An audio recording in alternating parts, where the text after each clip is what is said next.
Shalom Bapak Ibu yang saya kasih dalam Kristus Yesus. Pada hari ini kita akan mendengar firman Tuhan dari Kolose 3 ayat 5 sampai 10 dengan perikop manusia baru. Mari kita berdoa. Bapa yang di surga, terima kasih atas waktu yang Tuhan berikan untuk kami untuk dapat mendengar dan melakukan firman Tuhan. Ajari kami Tuhan Yesus. Dalam nama Tuhan Yesus kami berdoa. Amin. Bapak Ibu, demikian firman Tuhan. Karena itu matikanlah dalam dirimu segala sesuatu yang duniawi, yaitu percabulan, kenajisan hawa nafsu, nafsu jahat, dan juga keserakahan yang sama dengan penyembahan berhala. Semuanya itu mendatangkan murka Allah atas orang-orang durhaka. Dahulu kamu juga melakukan hal-hal itu ketika kamu hidup di dalamnya.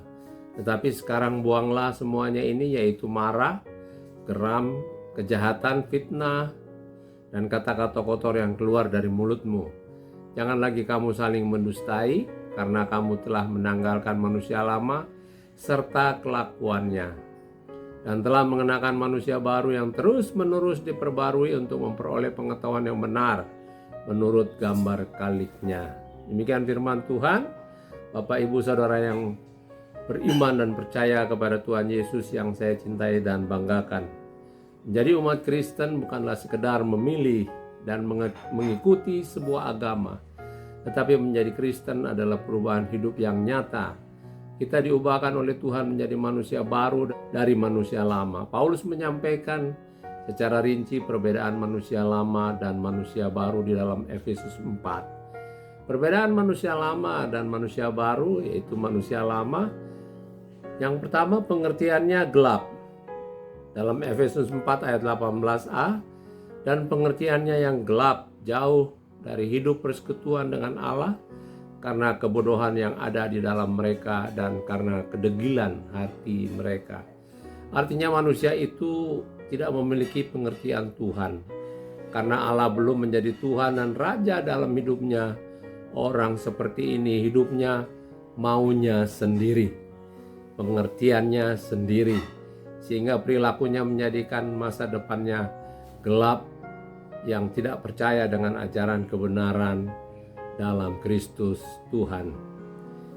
Kita anak-anak terang yang telah dilahirkan kembali, kita manusia yang baru tentu tidak lagi memiliki pengertian gelap, tidak mau-maunya sendiri, mau berjalan dalam pikiran sendiri, ya. Kita mau harus berjalan dalam pengertian ilahi, sehingga menjadi anak-anak Tuhan dengan masa depan yang terang, penuh harapan yang setiap saat hidup bersama Tuhan. Manusia lama juga hidup jauh dari Tuhan dalam Efesus 4 ayat 18b tadi. Jauh dari hidup persekutuan dengan Tuhan. Ciri-ciri hidup jauh dari Tuhan yaitu tidak memiliki damai sejahtera, tidak memiliki masa depan, tidak memiliki keselamatan. Itu hidup jauh dari Tuhan. Kita sudah menerima predikat manusia baru yang sudah memiliki persekutuan dengan Tuhan. Pertanyaannya, apakah kita hidup dekat dengan Tuhan atau kita hidup jauh dari Tuhan? Mari kita cek pada hari ini, apakah kita mau memikirkan dan menyenangkan hati Tuhan. Manusia lama juga bodoh dan degil dalam Efesus 4 ayat 18c. Karena kebodohan yang ada dalam mereka dan karena kedegilan hati mereka. Bapak Ibu, seorang yang bodoh adalah orang yang menghancurkan diri sendiri. Sadar atau tidak sadar, berpikir bodoh artinya gampang menghancurkan diri sendiri, menghancurkan masa depannya, mudah terjerumus dalam dosa, mudah terjerumus dalam godaan duniawi, dan masih ingin mencicipi manusia dosa lagi. Hari ini, tinggalkanlah pikiran bodoh dan hiduplah dalam manusia baru kita. Manusia lama itu perasaannya tumpul. Di dalam Efesus 4 ayat 19a, perasaan mereka tumpul. Orang seperti ini bisa saja terlihat saleh, baik, dia beribadah, dia mendengarkan firman, tapi orang ini tidak mengerti dan masih memiliki perasaan tumpul pikirannya, tidak tertuju pada kebenaran firman Tuhan. Firman Tuhan harus menjadi dasar kehidupan baru dan mengubah hidup kita menjadi baru. Bila masih ada manusia lama, mari tanggalkan dan kenakan manusia baru kita. Bapak Ibu yang dikasihi Tuhan Yesus, manusia baru itu dia mau belajar. Ya, di dalam Efesus 4 ayat 20, tetapi kamu bukan demikian, kamu telah belajar mengenal Kristus. Manusia baru selalu punya kerinduan belajar, dia memacu diri untuk mengenal Kristus. Rasul Paulus berkata dalam Efesus 1 ayat 18, dan supaya ia menjadikan mata hatimu terang, agar kamu mengerti pengharapan apakah yang terkandung dalam panggilannya. Manusia baru mau belajar, mau mengampuni, setia dan belajar atas perintah Tuhan, sehingga menjadi serupa dengan gambaran Kristus. Dia mau berubah menjadi lebih dari hari ke hari. Manusia baru itu mendengar dan menerima. Di dalam Efesus 4 ayat 21, karena kamu telah mendengar tentang dia dan menerima pengajaran di dalam dia menurut kebenaran yang nyata dalam Yesus. Banyak orang hanya menuntut namun sukar menerima dan sukar mendengarkan nasihat, baik lewat firman Tuhan dan nasihat sesama anak-anak Tuhan. Ya, sungguh-sungguh buka hati kepada firman Tuhan dan melakukannya.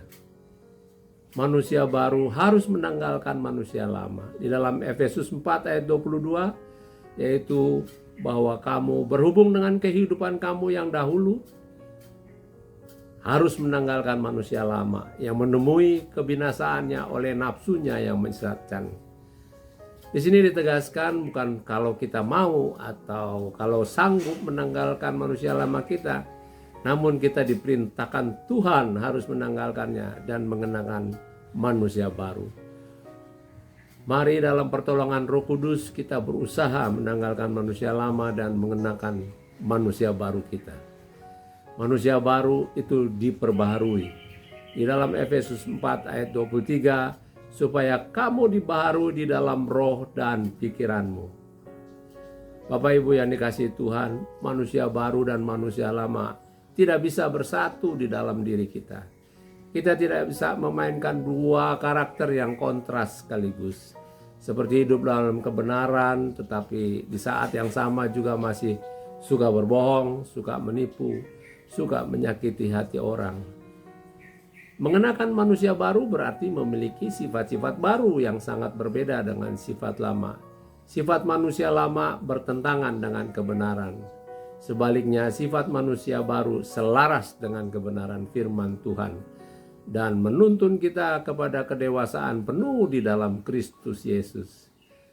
Setelah kita mengetahui tentang manusia lama dan manusia baru, kita harus mengaplikasikannya dalam hidup kita sehari-hari. Dengan demikian kita akan terus mengalami kemajuan di dalam kehidupan rohani kita untuk hidup seperti untuk Tuhan Yesus Kristus. Tuhan Yesus memberkati. Amin.